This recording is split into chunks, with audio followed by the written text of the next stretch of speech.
Hello and welcome to another episode here on Cruiseandcoasters, where today we're at Disney Australia. At least that's what you would think by looking at the entrance here. Actually, we are at Dreamworld on the Gold Coast in Australia for our very first visit ever. See what I mean? The entrance is definitely giving like a Main Street USA energy of Disneyland. It looks really, really nice. The park is officially open and the park hours today are super short. So the park opens at 10:30 a.m. and it opened right on the dot, and the park will be open until 4:30 p.m. so just 6 hours. However, the rides actually close a half hour before park close, which I'm not really a huge fan of. Like, just say the park closes at 4 p.m. then. So we only have 5.5 hours of park time with the rides, but that's okay. I think it's gonna be kind of a slow day. We're here in Australia during like their off season, like early fall, and the last couple of days have been really, really nice at SeaWorld and Warner Brothers. With really low crowds, so we're kind of hoping and expecting the same for today. And we did book a really fun kind of like excursion during the day. So today we are actually going to be doing a croc feeding here at Dreamworld. They have a ton of animals and different animal encounters that you can partake in. So we're gonna do the croc feeding. And the reason we are doing that is because Royal Caribbean actually canceled our croc excursion that we had booked with them at Early Beach on our cruise. So we decided that we would see the crocs here at Dreamworld instead.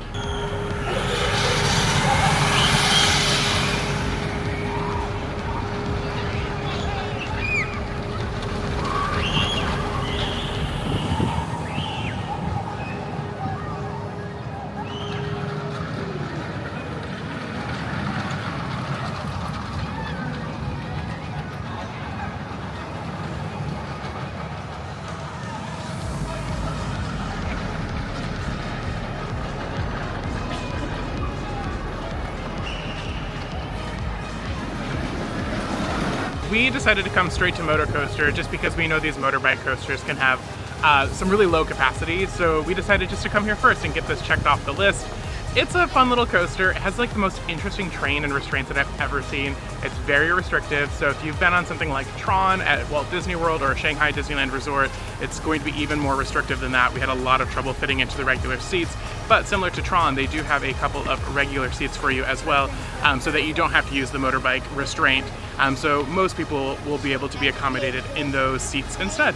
But yeah, it's a fun little coaster by Intamin, but let me show you guys this restraint because it's absolutely wild. So this is the primary restraint of the ride, which comes up like this, and it's a very difficult train to get into. So you put your one leg over into this pocket over on the other side, put your body under the restraint, back up, other leg goes in the pocket, then you sit back, lean forward, and then this is how you ride the ride. It's very restrictive and very uncomfortable. Look at this cute little fire station. They totally have like a little like Main Street area, and I love this Dreamworld ice cream parlor. It's kind of like Pink Ladies themed. It's a really cute park. Up next on the list is none other than Steel Taipan, which is the park's newest coaster by Mach, and it is a Blue Fire clone with a twist, literally. There is a swing launch, and then the backward spike takes you up like a spinning piece of track, which looks absolutely so much fun. Loving that the entrance is like the rib cage of a snake. This is really cool. Here we go on Steel Taipan.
absolutely spectacular ride here on Steel Taipan. The blue fire clones never cease to impress me.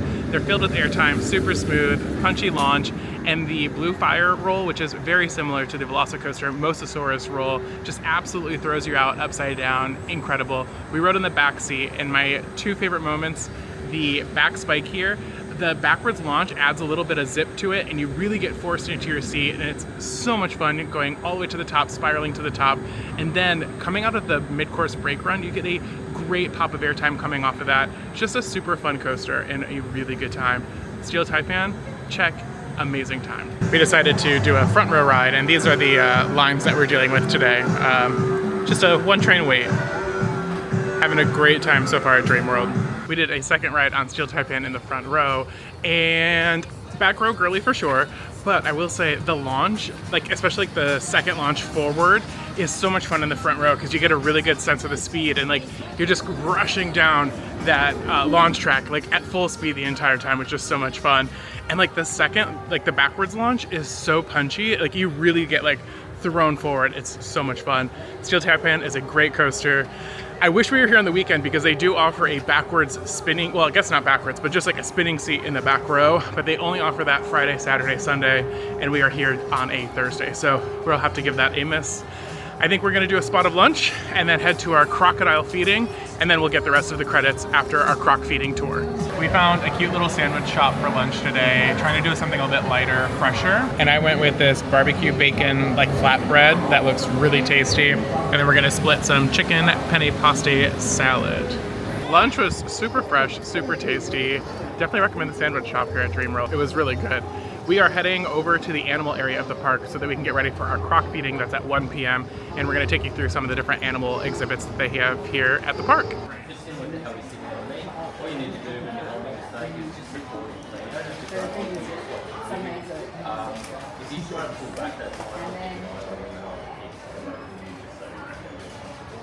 But he's a really friendly snake. He's that 21 years old. He's been doing this most of his life. In fact, a little bit.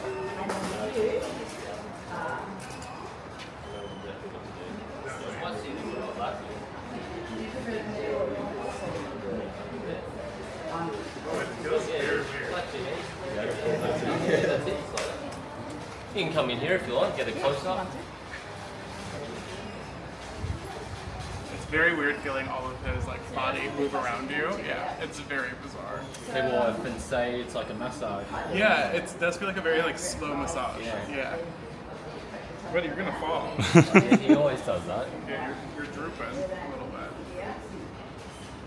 There you go. Now you're chilling. I'm feeling a little bit like Britney Spears, you know, at the VMAs. Oh yeah. That was a Burmese python. Yeah, the yellow one. Yeah.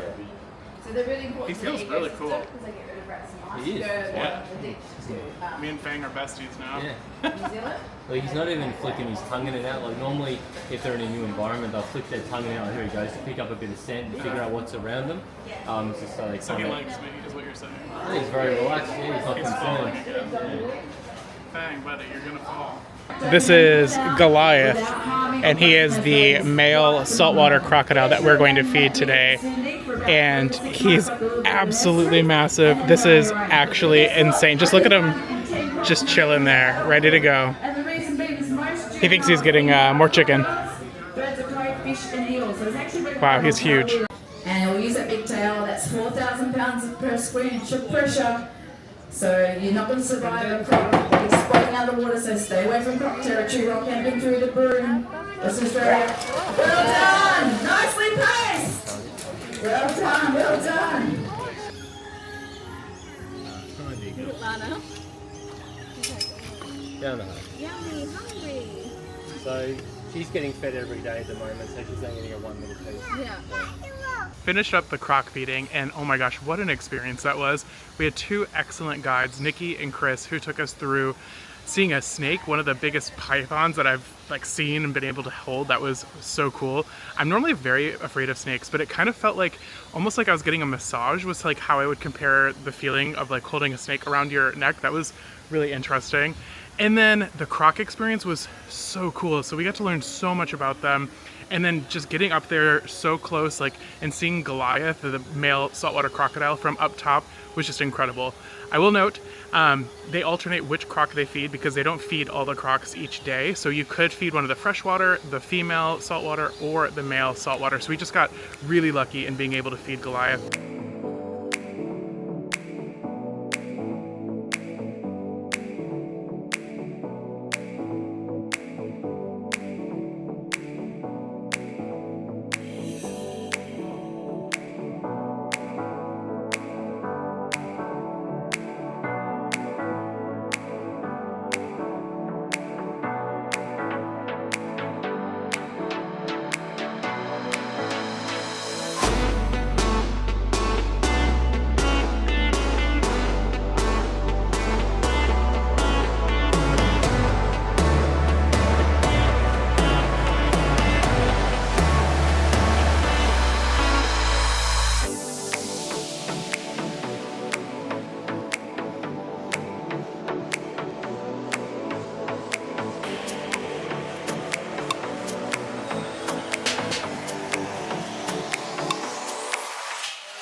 It's time for our final coaster credit of Australia, which is going to be the Gold Coaster, the park's aerodynamics coaster.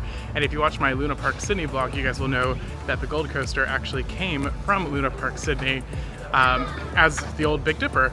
And I am a huge aero fanboy. I've been looking very much forward to this ride.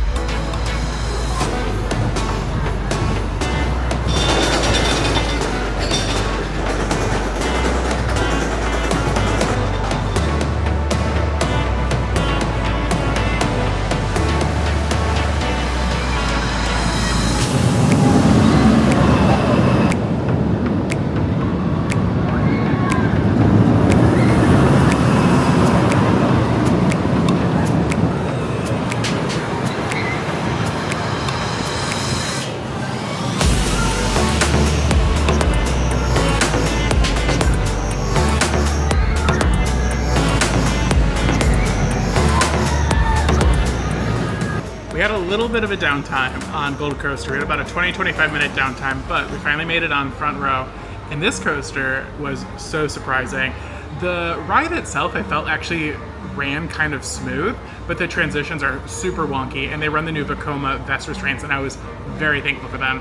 Overall, the layout is super bizarre and very non-traditional aero, but I quite enjoyed it.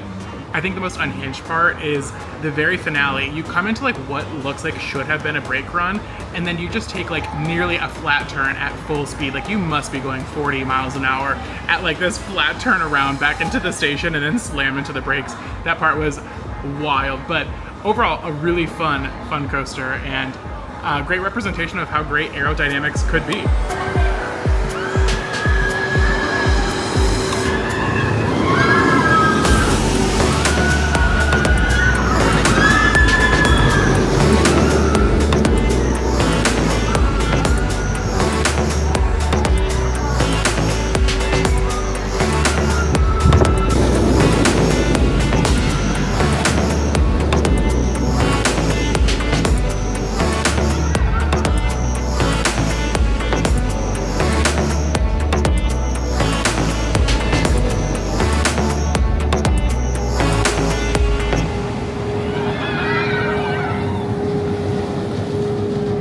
We had our last ride of the evening here at Dreamworld on Steel Taipan, and we got two back-to-back rides. They let us stay on for the final ride of the night, which is amazing of them. I had a fantastic day here at Dreamworld, and it's the first park where I'm like, man, I wish they were open for like another 1 or 2 hours because there are quite a few attractions that we didn't get to see. The park hours today were super short, 10:30 a.m. until 4:30 p.m. but the rides closed at 4. Not a big fan of that. I do wish they would just say that they close at 4, because that's basically what's going on. My other gripe is that the operations were not amazing, and again, it's not anything to do with the ride operators. They are doing a fantastic job, and they're absolutely crushing it for what they are been given. But for instance, at one coaster, we actually saw one ride operator have to play operator, then she would have to leave to group, go back to the operator booth to open the gates, close the gates. She had to check both sides of the train, go back to the operator booth, dispatch a train, unload the car. It was just insane. Like that, it's not fair to put that on one person. They definitely should have at least 2 or 3 people working each coaster. But other than that, a really fantastic day here at Dreamworld. It's a small park. Wish we had a little bit more time, but I know that we will be coming back to Australia in the future, and I can't wait to see what expansions this park has in store. So if you made it this far, thank you guys so much for watching. Give the video a like to fight the YouTube algorithm. Subscribe if you want to see more coaster content like this. This is the last theme park in Australia that we're going to. However, we are going on a 7-night cruise with Royal Caribbean tomorrow, so tons of cruise content coming your way. And then when we get back to California, we have 2 more parks that we're bringing to you on this series as like bonus vlogs, and that will be Disneyland in Anaheim, California, and Knott's Berry Farm. So for now, thank you guys again so much for watching, and I'll see you guys in the next vlog. Bye.